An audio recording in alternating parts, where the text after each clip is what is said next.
Okay, magandang umaga sa lahat.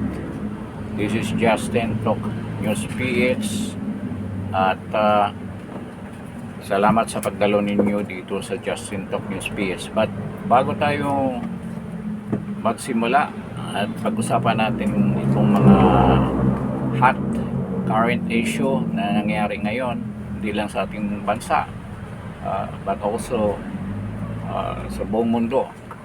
Itong latest issue ngayon. Bago natin simulan yan, I would like to request, paki-press naman ng like. Wala namang bayad ng like, paki-like naman. Then try to share this video to your friends. And of course, if you have not subscribed, paki-subscribe naman kahit pa isa-isa para lumago ng konti ang ating subscription. So, salamat din doon sa mga bagong daan dito, tumaan at are curious enough to view this vlog. Salamat sa pagdalo ninyo. At ngayong umaga, ito nga ang pag-usapan natin, yung latest na pangyayari. The other day na nagkaroon ng trilateral or tripartite summit between President Donald Trump of the US, President Xi Jinping of China, and also President Putin of Russia. This is with regard to their agreement or treaty na hinahats ni President Trump with regard to the dismantling ng ICC. So this is a very positive na balita para sa atin dahil alam naman natin ang ginawa nila na pag-kidnap kay President Duterte. So, marami tayong opinion with regards to this matter, and we will take them up. We will talk about them one by one. So, itong ginawa ni President Trump, hindi naman yan abrupt or meaning nakapag-decide lang siya kaagad na yan ang gagawin. Kasi it took years for him to talk about this problem about ICC. Naalala natin na nagsisimula ito doon sa mga charges na ginawa ng ICC kay Prime Minister Netanyahu ng Israel with regards to the war that they conducted dyan sa Gaza with Hamas, na nagkaroon ng case si Prime Minister Netanyahu ng crimes against humanity ng pagkandak niya ng gera dyan doon sa as an aftermath doon sa ginawa na pag-atake ng Hamas sa Israel na marami ring nasawi, more than 1,000 during the October 7 festival na nangyari dyan sa boundary between Palestine and Israel. Kaya yun ang nagbunsod ng Israel na atakihin ang Gaza. So dyan ang dahilan na nagkaroon ng sobrang galit si President Trump dahil it seems na nakikialam itong ICC sa kanilang mga operation dyan sa gera sa Hamas sa Gaza, where in fact na hindi naman sila member ng ICC at some generals were even included doon sa mga charges. Kaya nagagalit si President Trump. Kaya kung maalala natin, last year nagbigay siya ng sanction dito sa mga judges at doon sa mga even employees ng ICC na binigyan niya ng sanctions, hindi binigyan ng mga visa, pinipress yung mga assets sa US, yung mga even their relatives hindi na nakakapasok sa US.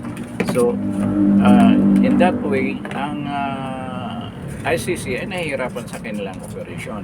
But despite all of that, hindi talaga tumigil ang ICC. Kaya ito yung isa sa mga reason na nakipag-usap na siya kay President Xi Jinping about this matter. Kasi sila lahat ay charge ng ICC ng mga kaso with regards to the internal affairs ng kanilang bansa, yung pag-handle nila sa mga against or nagsasalita against sa kanilang bansa. This is in particular sa China. And of course, ang war sa Ukraine, yun ang dahilan na nagkaroon ng kaso si President Putin at the same case, crimes against humanity ang chinarge nila ni President Putin. Kaya sila lahat ay talagang pinakailaman ng ICC. That hindi na itong bansa na to, tatlong bansa na ito, US, China, and Russia are not members of the ICC. Kaya charge nila ng judicial overreach. At ito, nakakabahala. This is a serious move na ginawa ni President Trump. Nagpapakita ng kanyang seriousness dito sa kaso na to, na talagang tuluyan niyang buwagin ang ICC. At isa sa mga prominenteng information na nakuha nila na nagtumulong sa pagbigay ni President Trump ng decision na talagang buwagin na yung ICC is itong case ni President Duterte. Kasi alam na ni President Trump noon, kasi I think early this year around February, nagkaroon na ng information with regards to the status of President Duterte na talagang illegally incarcerated siya dyan sa The Hague at walang due process ang pagdakip sa kanya. They never followed the what we call this, the provisions or what is stated in the Rome Statute na dapat yung Article 59 na dapat tumaan muna sa local judicial authority ang paghuli at bigyan siya ng due process bago siya i-surrender. So what they are saying na sinasurrender nila sa President Duterte. So maraming beses na nila narinig yan at meron nakita nila yung pangyayari na yan ang ginagawa ni BBM. At ito dinagdagan pa ng maraming mga reklamo regards to corruption sa administration ni BBM. Kaya talaga nag-decide si President Trump na talagang tuluyan na niya na buwagin itong ICC. So nakakatulong din yung case ni President Duterte. Kahit naman nagsasuffer siya dyan sa pagkakulong niya sa ICC, at least it gives a solid reason for President Trump to talk with Russia and China about this matter, na ang ginawa na judicial overreach ng ICC ay sobra na. Kaya mapansin natin na hindi naman napansin siguro ng Malacanang na malabnaw ang pakitungo ni President Trump sa Pilipinas dahil nga sa mga policy na ginawa ni BBM. Si BBM naman ay sumandal dyan sa pag-iisip na tayo ay talagang ally ng US at kung ano mang gagawin niya ay sasang-ayon si President Trump. But on this matter, magkasulungat ang ginagawa nila. At ultimately, si President Trump, kasi si President Trump is a rightist president, like President Duterte. Right-leaning sila. Kahit na si President Duterte ay nakipag-usap sa China for economic purposes, pero conservative na mga leaders yan, katulad ni Jair Bolsonaro ng Brazil, na isa rin sa mga concern ni President Trump na gusto niyang ma-asylum sa US. Kasi naglalabi nga yung mga anak ni Jair Bolsonaro na ipa-asylum, i-pressure ang Brazil na dalhin si Jair Bolsonaro sa US for asylum. Pero yung case kasi ni Bolsonaro, nagkaroon ng hearing o nagkaroon ng judgment ang Supreme Court ng ng Brazil. Unlike kay President Duterte, walang ganyang ginawa. Talagang for political purposes, sinuko diretso si President Duterte sa ICC. At concern dito ang US dahil they have interest in the Philippines at ayaw niya magkagulo na naman tulad na nangyari sa kanyang ama na si McCoy Senior, na yun ang dahilan na talagang sabihin na natin kinidnap din ng US si Marcos kasi magkagulo magkaroon ng civil war and it will affect a lot of their interest dito sa bansang ito, Pilipinas. Kaya the same way itong ginagawa ni BBM makaka-apekto sa relasyon na yan. At kung patuloy siyang gagawa ng mga ganyang hakbang na nakikita ni President Trump, kasi mismo si John Ratcliffe nagsasalita to Trump na there are a lot of people na desired sa US, of course marami namang Filipino citizens sa US na nagdi-desire na ma-asylum si President Duterte sa US. Yun ang lumabas na balita noon. At ito, dala-dala pa rin ni President Trump hanggang ngayon. Kaya, pasalamat lang si BBM, siguro isa sa mga bagay na iniwasan niya na magkaroon talaga ng kaguluhan. Kasi yun ang nag-trigger na alisin sila ng mga Amerikano dito sa Pilipinas. Kung meron na talagang sign na magkagulo. Kaya, kung darating yung people power tray, malamang ito ultimately mag-intervene ang US and the same story all over again, aalisin ang mga Marcoses dito sa Pilipinas. So itong mga move ni Marcos ngayon ay measured ng US, sa part ng US.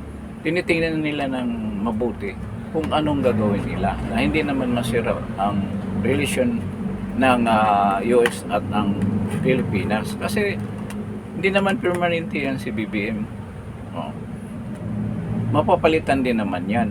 Kaya it depends dito kay President Trump kung anong gagawin niya. Or kung it is very clear naman na si VP Inday Sara ang magiging presidente if there is an election by 2028 na ito nga ang gustong iwasan ni BBM. Ang mangyari diyan, I think magkaroon na ng talk yan ang US at saka si Sara. Yun naman ang usual na ginagawa ng US kung sino yung big possibility na maging presidente. Ngayon pa lang, through their ambassadors, kinakausap na yan si Sara. Kinakausap na yan with regards to foreign policy. At hindi naman natin masabi na pro-China. Where in fact, ngayon nga, nag-uusap sila ng masinsinan ni Xi Jinping at si President Trump with regards to a lot of matter, including itong geopolitical problem dito sa Asian region. Kaya hindi na concern yung regarding sa relation natin with China. Basta neutrality lang tayo. The position natin na being neutral. Yun naman ang position ni VP Inday Sara. Kaya acceptable yan kay President Trump. Ganyan naman ang paghubog ng bagong regime. Usually nag-uusap yung mga sa tingin nila na maging possible na maging next leader, kinakausap na nila yan. At I think maraming times naman na kinakausap si Vice President Sara ng mga diplomat na from the US. Kaya nagkaroon na ng commitment yan. Kaya nakikita natin ang pakitungo ni President Trump kay BBM. Talagang parang sinusuka na siya. In fact, nung Asian Summit dyan sa Malaysia last year, ngayon nga tayo mag-host. Anong nangyari? Iniibasan niya si BBM and most of the Asian leaders ayaw sa kanya. So this is a sign na talagang binibitawan ni President Trump ang si BBM. Wala na siyang ganong support. Ilang beses pa siya nagpupunta doon sa US. Hindi nga siya halos harapin ni President Trump. na humaharap sa kanya, yung mga secretary na iba, I don't know kung hinarap siya ni Rubio. Where in fact ito si Rubio isa sa mga anti-China, but because of the policy na ni President Trump na makipag-usap talaga sa China with regards to the economy, even the military, geopolitical problem dito sa Asia region, kumalma na si Rubio with regards to his rhetoric against China. So yan ang nangyayari. Kaya itong move ni President Trump, dapat mabahala ang ICC at mabahala si BBM, kasi ang magiging batayan dyan kung i-insist ng US na talagang lumabag sa mga patakaran, judicial overreach at ang paglabag sa sarili nilang Rome Statute, mga batas na di-establish for the creation of ICC, ay maraming linalabag ang ICC at nagiging corrupt sila. At ito, pangyayari kay President Duterte na nagkaroon ng corruption dyan sa pamimigay ni Trillanes ng pera doon sa mga ICC investigator, possibling yan ang basis. Yun na nakikita nila ni Trump na nagsasalita na there's corruption and it is used for political reason. Kasi wala namang ibang reason si Bongbong para lang ma-eliminate yung mga kalaban niya and mag-perpetuate siya ng power para siya magtagal sa kanyang posisyon at ang kanyang pamilya. Kaya pinipersecute niya ang kanyang mga political opponents, including supporters na nangyayari ngayon. So yun ang mangyayari dyan. Magiging basis yan doon sa proof nila dyan sa probably the UN na ngayon gumagalaw na itong mga Japanese na International Carrier Support Association. Nag-submit ulit sila ng reklamo o petition dyan sa United Nations Human Rights Council sa Geneva na ngayong magkaroon ng summit conference ang United Nations Human Rights Council, malaking possibility na itong kaso ng Pilipinas will be taken up. At ito, dinidipinsahan ng DFP na dapat ibasura daw yan ng UN Human Rights Council. But hindi, naka-archive na yan. Ang ibig sabihin, it is scheduled to be attached to the information na ibibigay nila sa mga countries na will join in that conference or in that summit ngayon by July dyan sa Geneva. Kaya if there are countries who are interested to discuss about what is happening in the Philippines, kasi hindi lang naman ang pagkidnap ni President Duterte nakalagay doon, but also corruption, yung pagbinta ng gold at ang attempt nila paghuli kay Bato, kasama pa yun doon sa reklamo na sinabit ng association na yon, International Carrier Support, ICSA Support Association. At ngayon, ang success ng ICSA ay nasama yan doon sa mga report na pwedeng talakayin in the summit. So hindi masasabi na wala yan, and it was never reported in the local media dito sa Pilipinas. So magandang hantay natin yan, at ngayon a lot of moves na are going towards the dismantling of the ICC. At nakakatuwa ito, kahit na napaka malubha ang case ni President Duterte, health-wise medyo nahirapan na siya, but napakalaki ng contribution niya para talagang ultimately magkaroon na ng attention ang mga world superpowers dito sa ginagawa ng ICC. At ang main nila dyan, main evidence is excuse, itong nangyayari kay President Duterte. So may magandang contribution pa rin ang nangyari dyan kay President Duterte. So hintayin na natin kung anong mangyayari dyan later on. At sa tingin ko, ang concerted effort ng mga superpower nito ay delikado sa ICC, kasi they will make a move na kausapin yung mga members dyan sa state member state ng ICC na mga ally din ng China, Russia.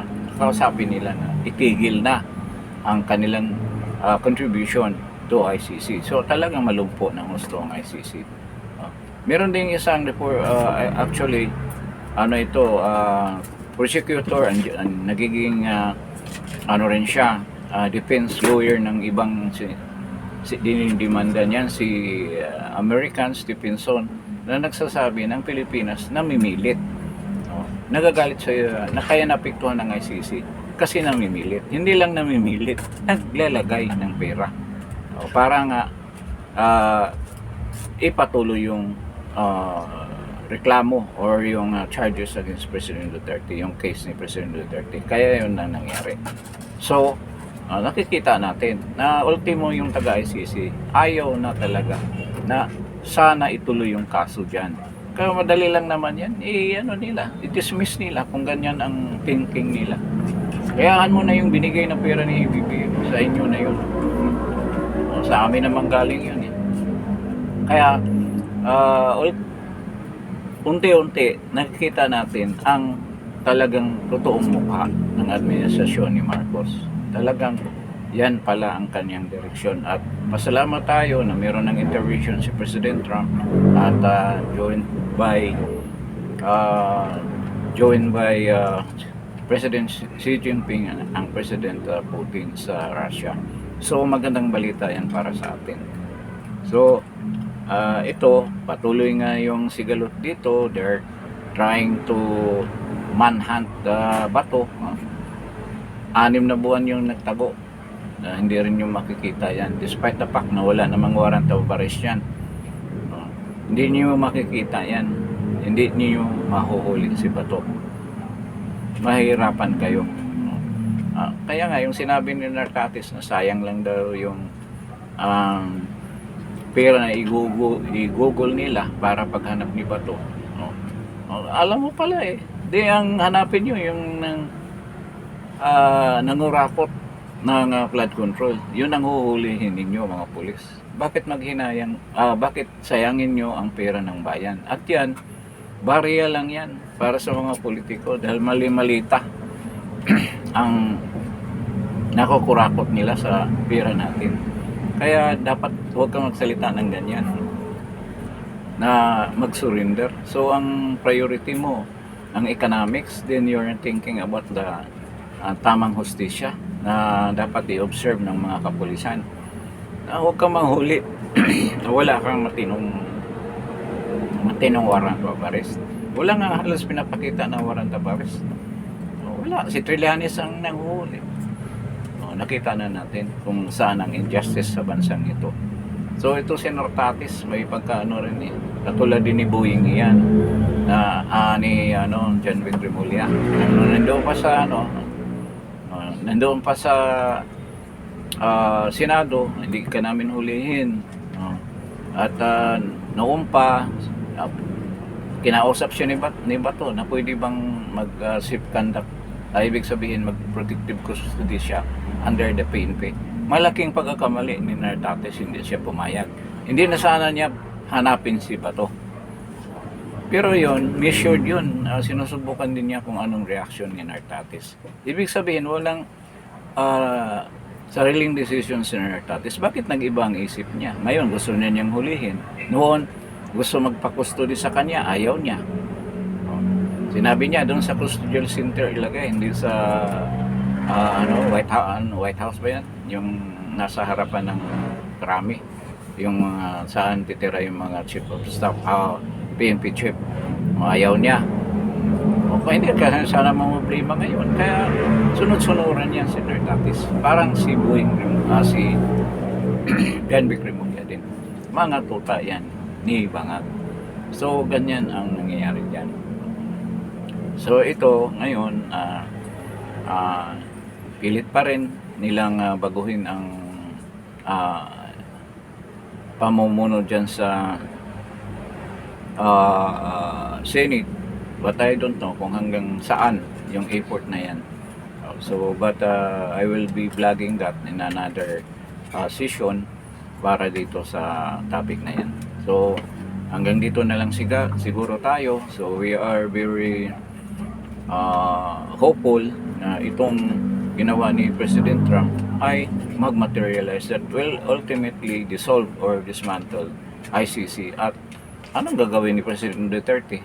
Papauwi na nila. Alam nga naman ikukulong nila kung hindi na sila nag-i-access. Pauwi nila yan before that will happen. At isa pa pala, itong naririnig ko doon kay Peter Hines na isa sa mga reklamo na isasampa nila dyan na hindi na bigyan ng pansin ni Atty. Cocman, itong involvement ni Trillanes sa pamimigay ng pera at yung mga ebidensya na ipipresenta nila. So, there's a big probability na kung magkaroon ng BRC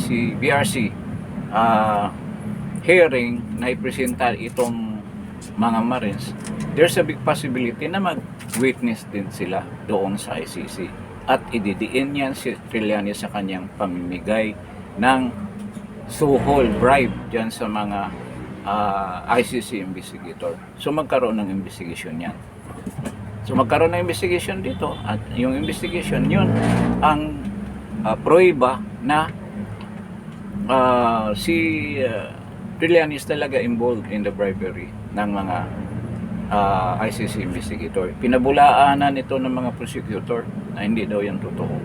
But kung magkaroon ng another complaint si Peter Hines o petition na kailangan imbestigahan yan, so darating sa ganyang punto. I don't know kung anong gagawin ng mga judges dyan. So we hope na mangyari yan, na itong pangyayaring ito ay napaka-positive para mapauwi si President Duterte sa ating bansa. At hindi malabong mangyari kung ganito ang galaw ng mga superpowers.